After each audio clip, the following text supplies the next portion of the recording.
Welcome to the show. I'm Maggie. I'm Mike. And we're Friends on Fire. And we are on a mission to get friends to talk about money. Okay, Mike, we're going to do a 2020 goals check-in today. I'm excited to talk about this. Yeah, so we're 2 months into the year. And just to reinforce that goals are important and we want to be as transparent as possible and bring you along on this journey with us, we're going to give a quick recap on how we're doing. As a reminder, our intent this year was to set some SMART goals, which is specific, measurable, assignable, or actionable, realistic, and time-related. So running through my goals, I wanted to achieve a 15% net worth increase. How you doing on that? So far, after 2 months, 3.3%, which is pretty good. Yeah. So I'm on track. So that's going to build up to, that's going to incrementally add up over the year. And it could go down. So if we hit a stall in the economy, I have a lot of money in the market, I have a lot of money in real estate. If either one of those suffers, it could reduce that number or could limit how high I get. But so far, I'm doing quite well on achieving that target. So my net worth, I think I told you this, Mike, I was very disappointed and frustrated in myself. I forgot to log my amounts January 1st. Like, of all the times to mess it up, it's like that's such a clean day on a new decade.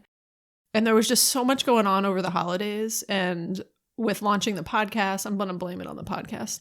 There was just a lot going on. And I halfway towards the end of January, I was like, and it was too far to the end of January. I was like, oh crap, I forgot to log January 1st. So my data is a little not clean as far as tracking net worth from the start of the year, but I'm doing really good on my goal around 15%. I'm not as on top of things as you, so I can't share an actual percentage, but I would say I'm on track for that one. Let me remind you, what gets measured gets better. I know. And so far you are not measuring it. I know. I got. But you feel like it's going well. Yeah. Emotionally, I do have the end. you feel I have, February 1st logged, and then I have the end of February logged. So it's just my starting point is a little bit off. Okay. So at our next check-in, you will have an actual percentage increase. Well, it sounds to like provide. I don't think that was a question. I think you're telling me I'll have a percentage. Yes, I will have a percentage at our next. Right. That was a statement. It was not a question. All right. So moving on. My other goal is around spending, and I always have a spending target. This year is a little more aggressive than usual. I wanted to reduce my annual spending by 20%. I'm a little surprised by how I'm doing. My spending is down 43%. I don't even know how that's possible. I don't even know how it's possible. Are you feeding your kids? Well, we are keeping our house at 55 degrees at night. No, so we had paid for some travel in January, had a contractor come in and do a little bit of work in one of our closets in February, and we didn't have those expenses this year. Okay. So it's your comps from last year that are helping a little bit. Well, but either way, that's fair. Fair's fair. It's a good goal. 2 points. One is that we are across the board improving on all of our categories: groceries, clothing, entertainment, all of those things we are doing better. The big ones have come from the comparable set, the year over year. However, we make decisions every year to do those things, to like pay for some travel versus using points, or to do a certain type of trip that's more expensive, have some contractors come and do some work. And because we're not doing that this year, our expenses are lower. It's still dollars savings. It's very real numbers. We're not just kind of playing funny money with the math. But so far, we're down 43%, and I don't expect it to be that low for the year. I do hope to be around 20% as the months kind of even out. But so far, I'm pretty happy with it. So my next goal was that I wanted to be able to live off of my newly reduced salary because of the deferred compensation plan I am doing. And I've been pretty good about it. So I think I am on target to do that. I would say that is successful. That was sort of a yes/no one. And I've seen your new paychecks, and they are small. They're very small. All right, so that's great. Thanks. You want to talk about books? I do want to talk about books. Okay. So I think this might be the most representative of what gets measured gets better, because I read very few books last year, and I've just been crushing it this year. Nice. So what you got? How many? So my goal was 10. Mine was 11, just to beat yours. Yes, not obnoxious in any way. And so I have... Let's say our numbers on the... Ready, set, 8. 5.5. Wow. Yeah. And I picked a bunch of different types of books. Are these like short kids books you're reading or like adult books? Goodnight Moon does not count as a full book. No, I've read some nonfiction, some fiction. collections of essays. What's your favorite book so far? My favorite books so far, I don't know. They're all so different. I think Tools of Titans. Yeah, that's my 5.5. That book is basically should qualify for like 4 books. For what it's huge. Worth. I'm halfway through it. I'm hitting some heavy finds from the library right now. I got to push through.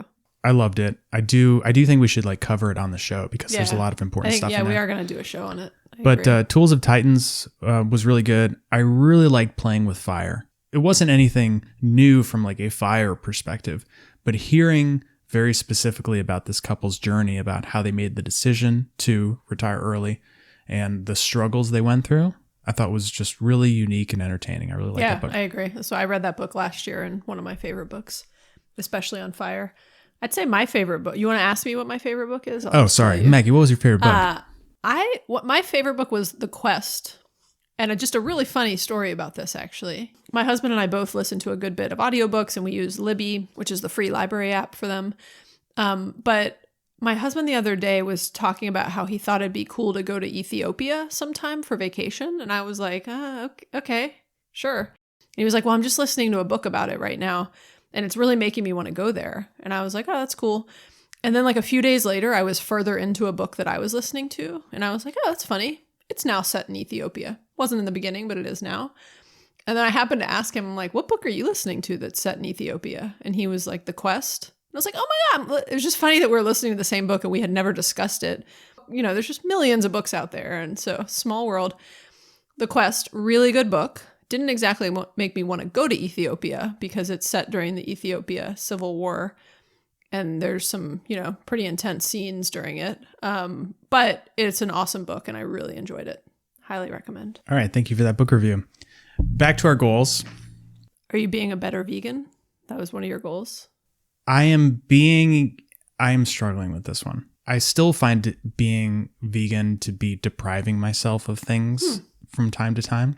Like what? Well, there's so much stuff like around the office. This is an office problem, to be honest. A free office There's food free problem. office food, which is all really good and stuff I like. And it's there. It's free. I should be able to enjoy it. And I find myself like feeling guilty if I eat it or like avoiding it and then feeling bad about it. I sometimes slip and don't really keep track of how I'm doing. And so I tried to, for the past few weeks, I've tried to set a goal of 3 non-vegan kind of meals or snacks a week. I do a pretty good job at that, but then, like I'll have a muffin and then I will forget about it. And then I'll remember later after I'm on like my 5th non-vegan meal. And then I just feel kind of crappy about it. So I need to do a better job kind of like tracking and measuring it because that's what works for me.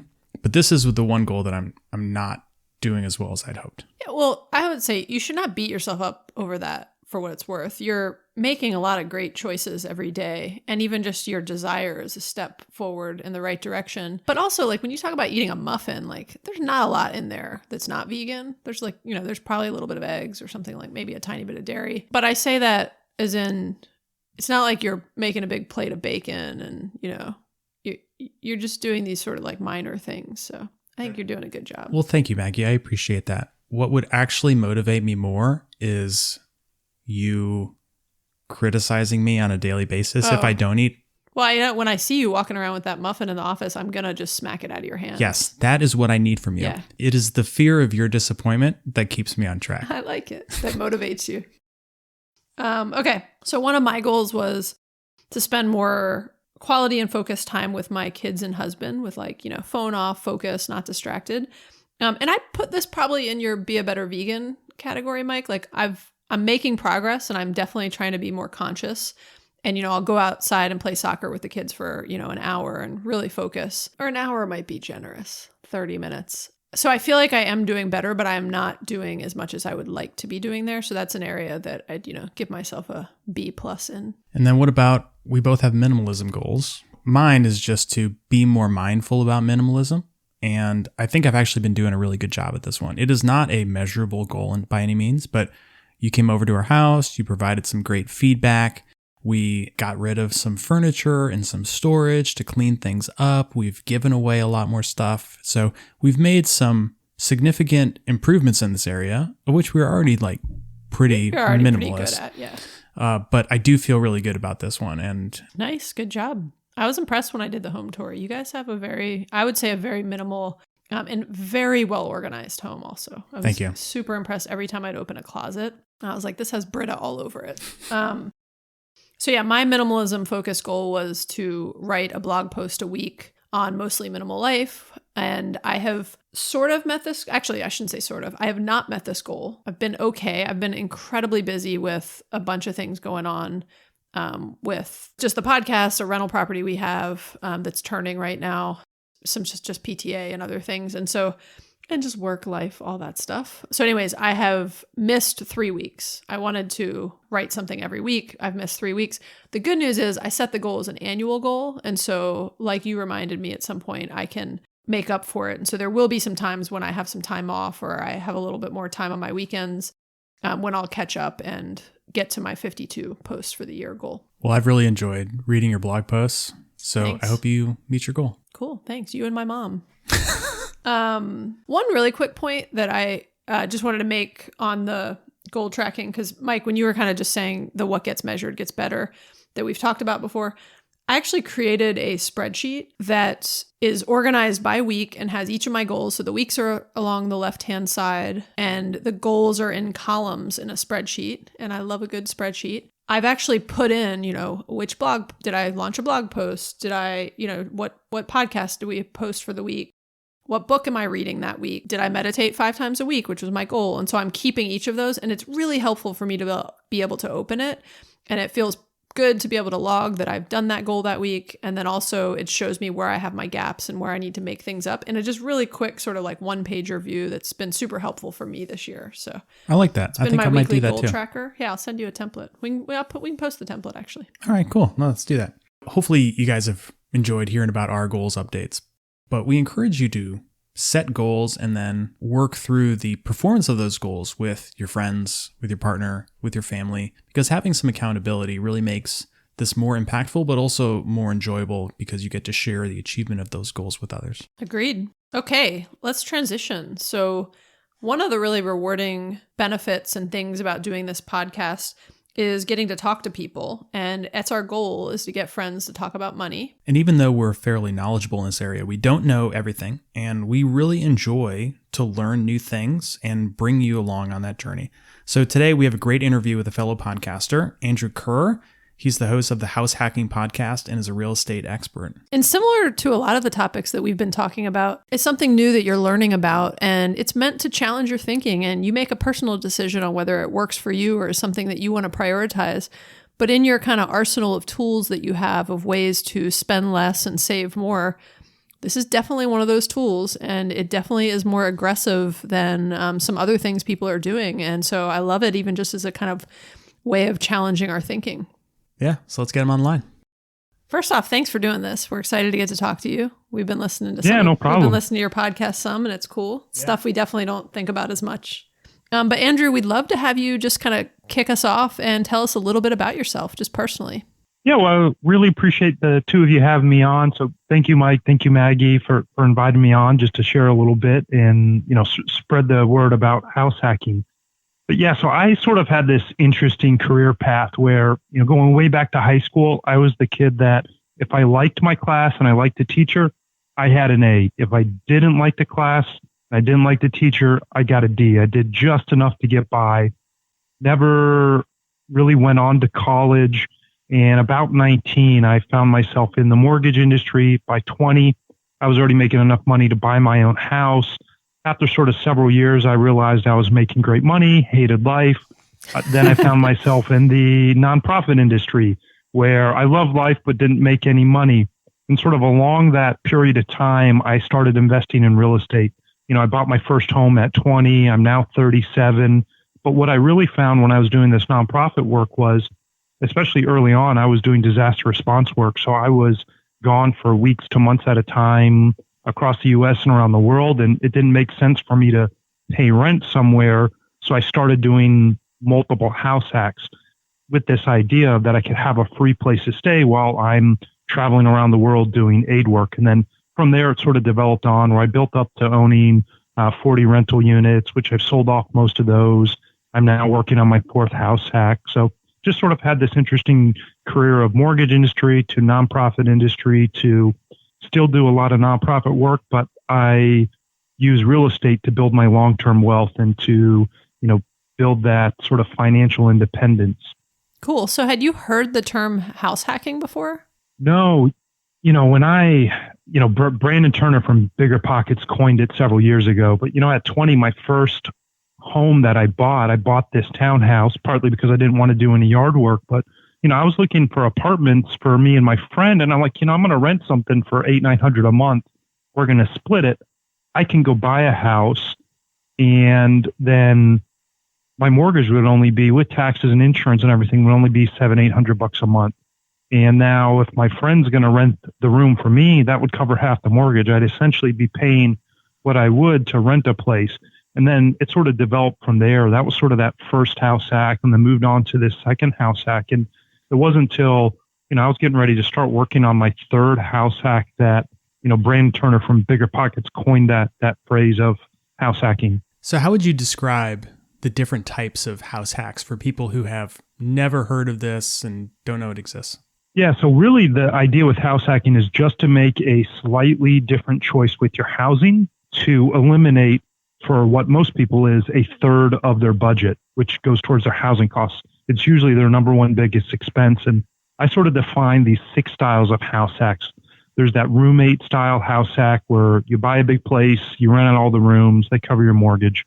There is the income suite house hack, where maybe you build a mother-in-law suite or an unfinished basement that you finish and turn into an apartment, an income suite. The next is this accessory dwelling unit, where say you've got that outbuilding, the pool house or the garage that you can build an apartment above it and you rent out. Then you sort of have the small multifamily, which a lot of people are familiar with, where you buy like a double or a duplex. Yep. Cool. A triplex or a quad. You live in one unit, you rent out the others. And then the sort of live and flip, where you buy a property, you live in it for a year or two, and you fix up the property while you're living in it, and then you sell it at the end. And then the sort of last way is this work provided housing, where you pick jobs that give you some sort of housing allowance or housing. That way you don't have to worry about covering it. But those are sort of the 6 main types and styles of house hacking. So Andrew, 2 things. One, you've got a great article on your blog about these 6 styles, so it kind of walks through them in more detail for people that are interested in digging into them. And then 2, when I heard you say the work provided housing, it was interesting because I never really thought of that. And I was thinking about an article my husband was recently telling me about some, it was like a coffee shop or something in some remote island off Ireland. And they were advertising for 2 people to work there together and caretakers, but they got free room and board basically. And that's a great example where it's like, I never really thought that there's a point in your life where you actually could seek a job that provides you housing. And that's part of it. If you're just familiar with this idea, now you've got some options to look for. Everyone in the military, if you're not living on base, you're getting a housing allowance. We did an interview on our show where a guy, because he was in San Diego, a high cost of living area, his housing allowance was $3,100 a month, which is absolutely crazy when you think about it. He's in the military, he's not making a lot of money, but now he has this housing allowance. There's a lot of folks, if you like to teach and move abroad, most of the times if you move abroad with a big company, they give you some sort of housing allowance or housing stipend. So you can pair that free housing with this desire to travel abroad and learn about different cultures. So it's definitely out there, and it's definitely an interesting style of house hacking that we wanted to talk about that most people don't really think about. So Andrew, of those 6 types you just outlined, which ones have you done or are you personally doing? Yeah, so my first 2 house hacks were the sort of room rental style house hack back when I was younger and I was single. I didn't mind having roommates. And then once I started getting more serious about life, my wife's first house hack and her first property that she ever owned was my third house hack. We did this small multifamily property where when we moved to New Orleans, we bought this old 1920s corner store property that we gutted to the studs and turned into 3 high-end apartments with a guest house out back. And now our 4th house hack is a duplex that we're renovating right now. So we've done a couple of different types. And the great thing about house hacking is it can change as you sort of go through life, where if you're young, you're getting out of college, you don't mind having roommates, no problem. If you now are getting married, you want a little more privacy, or you have a family, do that sort of small multifamily or that accessory dwelling unit house hack. So was your wife already into this when you met her? Or is this Oh, something no, I was the crazy one managing tenants and getting calls at 10 o'clock at night for maintenance calls and picking up rent checks. And it was really sort of my thing. But was she like excited to get into it with you, or did it take some cajoling? It took a little bit of bribery is a nice way to say it. But, real estate was really always my thing, but we were really serious. We're getting ready to get engaged, and we knew marriage would be around the corner. And when we moved to New Orleans, we immediately rented a place so we could sort of get a better lay of the land. And I sort of said, you're aware I've been doing this real estate thing. I know real estate's not for you. So why don't we look at doing a house hack together? And here's what it can really do for us. At that time, when we moved to New Orleans, we were paying $14.50 a month for an apartment. She had been always renting before that. And I said, how different would your life be if all of a sudden you didn't have $1,000 a month that you had to go towards housing? And we love traveling. We've been to over 30 countries. I think she's about 40 countries now. And I sort of said, if you're saving that $800, $1,000 a month, that's 10, 12 grand a year. That's 10 grand a year to go travel if you want to travel. And that's awesome. That's what really sold her on it. And since then, this property's worked out great that we're in our third house hack. We essentially have lived for free and pocket a couple grand every year. So it's just made a huge impact for our life. And now she's really on board. She actually found our next property that we're working on together. I sort of gave her the criteria. She found it. So she's really on board now. This is a pretty interesting example of a problem that we hear a lot about from friends of ours and people who listen to the show is like, how do you get your partner on board? And so what you did was, I think, a learning for everyone about when you have someone who is either on a different end of the spectrum or at a different place in the journey, what do you do to get them to the same place? And so the idea that you would put it in perspective of what she values, and then also get her on board with the activity so that you're doing it together applies to not just house hacking, but like any big financial decision or change of lifestyle. So yeah. So well done, Andrew. Yeah, I know you were nice. half joking that it was bribery, but it was kind of prioritizing, right? It was saying like, I know you prioritize travel. Well, this will help you to be able to prioritize that more. So that's super cool. Yeah. And it actually got a little better than that, because when we fly overseas, we love flying business class and trying out the different business classes on different airlines. And when she realized, hey, you fly business class all the time for free, I said, well, yeah, it's because I do this sort of travel rewards and I have all these real estate expenses. So we're about to renovate this building, spend, hundreds of thousands of dollars. That's money we can run through credit cards, which gives us points. So now we can even travel for free on all the flights. And, that on top of all the other stuff just really sold her on it. Wow. Yeah, that's awesome. cool. For people who listen to this and think, oh, house hack, I have to buy a place and rent it out, and I don't really understand how this all works. Like, can you give us some real world examples of like how the money actually works, what you have to spend, what you get in? Why is it beneficial to do this? Yeah, absolutely. And the big thing I always say is, while it's a great way to dip your toe into real estate investing, if you never want to be a real estate investor, but you're trying to get to financial independence, do a house hack for, 4 or 5 years or the first decade of your, adult life. It'll set you up huge. So I'll just give you sort of a easy example of my second house hack. What I bought was a 4-bedroom, 4-bathroom condo. This was back in North Carolina. It was near North Carolina State University. I think it was for sale, low 90,000 back then when I bought it. And I put 3.5% down. So, just a couple grand. But even then, I actually didn't have to bring that much to closing because I got seller concessions. And then what ended up happening was my mortgage, taxes, and insurance were about $700 a month. I rented out the 3 other rooms for $400 a month, 400 each. So I'm grossing $1,200 a month on this place, and my mortgage is $700. Now I had to pay some utilities and some homeowners association.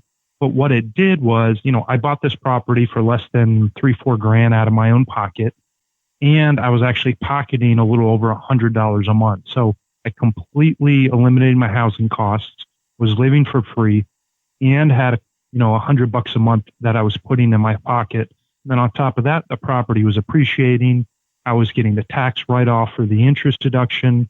And then my tenants were helping me pay down my mortgage, which was building even more equity in my home. And I mean, that's a really great example that I had and I did for those folks that, are younger in life and you're not married yet and you don't mind having roommates, or if you're just coming out of college. That's a perfect example of an easy house hack to do. Yeah, that's a great example, I think, just to bring it to life for people. We were talking on our last episode about 401ks and just the idea of really trying to max out your 401k to the annual legal limit of $19,500. And we hear so many, particularly younger people earlier in their career say, oh my gosh, I could never afford that. And what we're trying to do is shift people's thinking to say, well, you could if you consider some alternative approaches to how you've been spending your money. And something like house hacking, I think, is super approachable because it's not so alternative that they're suffering and they don't get to spend money on something that they otherwise get to spend money on. They're able to reduce their spending on, like you said, something that's one of people's most expensive categories, which is their housing costs. So it's a great idea. And I think it's really a great example of how people can challenge their thinking that there actually are things they can do, especially when you're younger, to reduce your housing costs. Yeah, I mean, if you take that young professional, maybe you're a year or two out of college, you're living with roommates, maybe you're spending $500-600 a month for your rent, unless you're in like a high cost of area, but you're paying that $500-600 a month. You've got a couple of roommates, save up $3,000, $4,000, $5,000, go buy a place with an FHA loan. And now all of a sudden you eliminated that $500. You can keep the rest of your lifestyle exactly the same, but that $500 a month will max out an IRA for you. And if you max out that IRA from 22 to 32 and then never touch it again, you'll have $1 million retirement nest egg. Yeah, that's awesome. So for people out there who are interested in exploring a little bit more about this, what kind of resources would you recommend? Your webpage being one of them, I'm sure. But how do people go about educating themselves on real estate and how to best approach these situations? Yeah, our ultimate guide to house hacking is a great place to start. You can probably read it in less than 10 minutes. It talks about the 6 different styles of house hacking and the different types of tenants that you can rent out to, short-term, mid-term, long-term. And then what that lets you do, as I say, look at that and see what style might fit best for you. Or if you're young, maybe you lean towards the room rental style, or if you've got a family, maybe you look at the income suite or small multifamily or accessory dwelling unit. And then check out our season 1 of the House Hacking Podcast. Season 1 is 20 case studies of people that have actually done a house hack. We've got single folks, we've got married folks, we've got people that are doing house hacks in New York City, Seattle, really high cost to live in areas, and then folks doing house hacks across the rest of the U.S. So, read that article and then listen to a couple case studies on the type of house hack that you're interested in. And that'll give you a great place to start with. That's great. And I listened to a few episodes of your podcast. And first of all, production value, very good. So I enjoyed listening to it from that perspective. But additionally, what's different about your podcast from other shows about financial independence or growing wealth is that you get into very specifics. It's real life situations with real numbers. And so it's relatable and people can understand it and then figure out how to apply it to their life. So it was very impactful for me. Yeah, I enjoyed it a lot too. It definitely challenged my thinking on a number of things. Also, Andrew, I'll give you credit for my husband and I have a rental property, but it was not a purposeful investment property. It was one of his first houses that just never sold. And it's had some long-term renters and they're leaving after 8 years in it. And we were trying to decide if we were going to hang on to it or what to do. I listened to a couple of your episodes and it really reinvigorated me to think I'm going to give this a try. We got rid of the property management company. We're we're going to do this ourselves. We're going to give it a shot. Yeah, that's awesome. I'm going to call you when I have issues, Andrew. And yeah, no problem. I'm happy to help. Thanks. Just kidding. Hey, Andrew, where do you live right now? We're down in New Orleans. We've been here for about 4 years. Okay, yeah. Very cool. And do you guys have kids? No kids yet. That might be on the horizon, but right now we're just sort of loving life. Back in 2016, I got to Lean Fire. For folks that are sort of familiar with that, and we're working towards Fat Fire. So we just sort of do a lot of nonprofit work, keep doing some real estate investing, and then do quite a bit of travel. Okay, awesome. That was actually one of my questions for you too, was is this your main job right now? in terms of the house hacking and, flipping properties and different things? Or have you kept your day job? No, I've kept my day job. So, I keep deciding, maybe I should leave the nonprofit world or not, but I just love the impact so much. And then maybe it was 2 years ago, my wife and I were talking and we said, should I leave the nonprofit world? I can make so much more money if I do real estate full time. But, back in 2016, when I sort of got to that lean fire approach where there's this sort of all out grind to get there. And then all of a sudden when, you have no housing costs, you essentially have no consumer debt, and you've got cash flow coming in to cover all your essentials, life all of a sudden just got so easy. So it made the nonprofit work even more enjoyable. And we sort of made this goal of, I want to get to raising $25 million for charity. And I'm somewhere around $17, $18 million before I sort of stop working in the nonprofit sector. So that's an amazing goal, and you should feel good about the work you're doing there. Well, to me, life really is about giving back and helping others. That was part of why I wanted to start the podcast, was to help other folks. And, early on when I started doing nonprofit work, I realized, I can go out and swing a hammer, I can build something, I can clean something up, but that's something that's easily repeatable. I can leave and someone else can replace me really easy. But on the sort of sales fundraising side, not everyone's good at it. Not everyone likes to do it. And I realize that's an area that I can really excel in. And I feel like that would be a great way for me to make a mark in this positive impact. And then, also in 2016, I had sold off essentially almost all of my properties that I was managing or I had someone else managing. And I switched to essentially passive investing. We're now, outside of when we do house hacks, I only invest in like bigger syndications. So, someone's going to go buy a 200 unit apartment complex. They might raise $5 million and I'll be one of, 100 people that might put in on that deal. Okay, I've got one more question. This is a selfish one, but when you talk about the different styles of house hacking, I am married and I have 3 kids, and I'm curious if there is any way of house hacking that you would recommend that doesn't involve having like an in-law suite or somebody else being in my home at this point in my life? Oh, that's a great question. So we did this really cool episode, which is a friend of mine. So I'm especially fond of the episode that way with, it's called Accessory Dwelling Unit House Hacking with Cammie. It's this amazing episode where they bought this house in Durham, North Carolina, and it had a garage attached to it. But basically their house hack carried them through this 6-year period where they were young and in love, engaged, then married, then had a child.